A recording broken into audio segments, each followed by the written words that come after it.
உலக தாய்மார்கள் அனைவருக்கும் இந்த சேனல் ஒரு வரம்.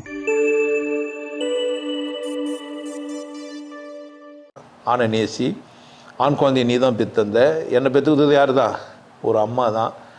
வாழணும் தானே, பேசணும் தானே, பேசணும் தானே, என் உரிமை, நான் வாழணும், அப்படி தானே. யார் பேசணும்?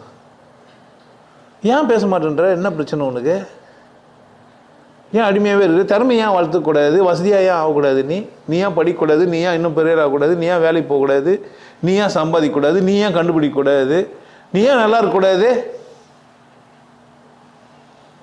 யார் சொன்னா உன்னை நல்லா இருக்கக்கூடாதுன்னு? அப்படிங்களே சொல்லுவாங்க. ஒரு கட்டத்துக்கு மேலே பெண் குழந்தைக்கு சுதந்திரம் கொடுத்துன்னு வச்சிங்களேன், அல்மா வழிக்கு கொண்டு வர முடியாதுன்னு. எந்த வழிக்கு கொண்டு வரணும்? நீ தெரியலையே. நீ உனக்குன்னா வழி எதுனா இருக்குது தனியாக, அந்த வழிக்கு இவ்வளோ கூட்டின்னு வர போகிற?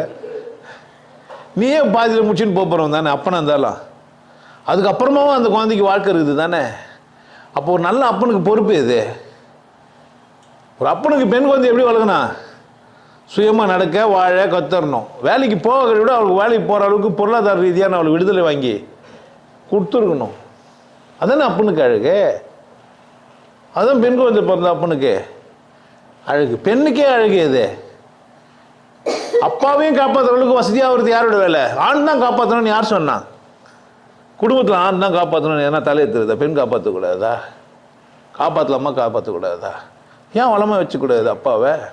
நான் சம்பாரிச்சு எங்கள் அப்பாவை கெத்தாக வச்சுக்கிறேன் ஒரு பெண் சொல்லக்கூடாது? எங்கள் அப்பாவுக்கு ஒரு கார் வாங்கி கொடுத்தேன் ஏன் சொல்லக்கூடாது? வாழக்கூடாதா என்ன? 1 லட்ச ரூபாய் சருக்கு வாங்கி கொடுக்காம உருத்துறடா உனக்கு நீராயிரம் கூட்டி. அப்போ மகளை அந்த இதெல்லாம் சாதிக்கலாம் தானே. அப்பாவுக்கு அது ஒரு பெருமை தானே.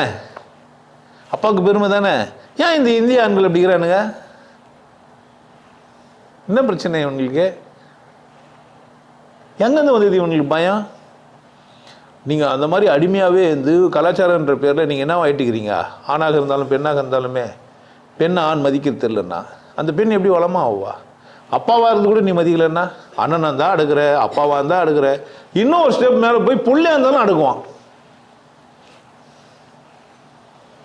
அம்மாவை யார் அடுக்குவா?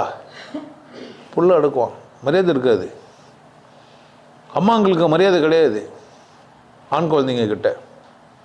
தெரியுமா இந்திய பெண்களோட நிலைமை என்ன அப்படின்னு கேட்டால், அப்பா அடக்குமுறை கையாளுவார், அண்ணன் அடக்குமுறை கையாளுவான், கணவன் கொஞ்சம் சுதந்திரம். அதனால் கல்யாணம் பண்ணி போனால் நிம்மதியாக இருக்கும். நிறைய பேர் கல்யாணம் பண்ணிடுது வேலைக்கு ஆளுனா கூட கொஞ்சம் சுதந்திரம் இருக்கும்.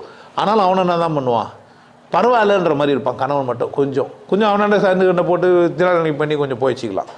இந்த அண்ணன் தான் அப்பா கிட்ட புள்ள இன்னும் மோசம். புள்ள கட்டுப்பத்துவான் அம்மாவை. இதை பண்ணாத, அதை பண்ணாத, அப்படி பண்ணாத, இப்படி பண்ணாத. இதெல்லாம் தாண்டி ஒரு பொம்பளையே கட்டுப்படுத்துவான். வேற யாரும் வேணாம். இவ்வளோ நேரம் ஆண்களை சொல்லி இதெல்லாம் அளவில் தான். அளவில்லாமல் கட்டுப்படுத்தி யார் அப்படின்னு கேட்டீங்கன்னா நம்ம ஒரு லிமிட்டும் கிடையாது.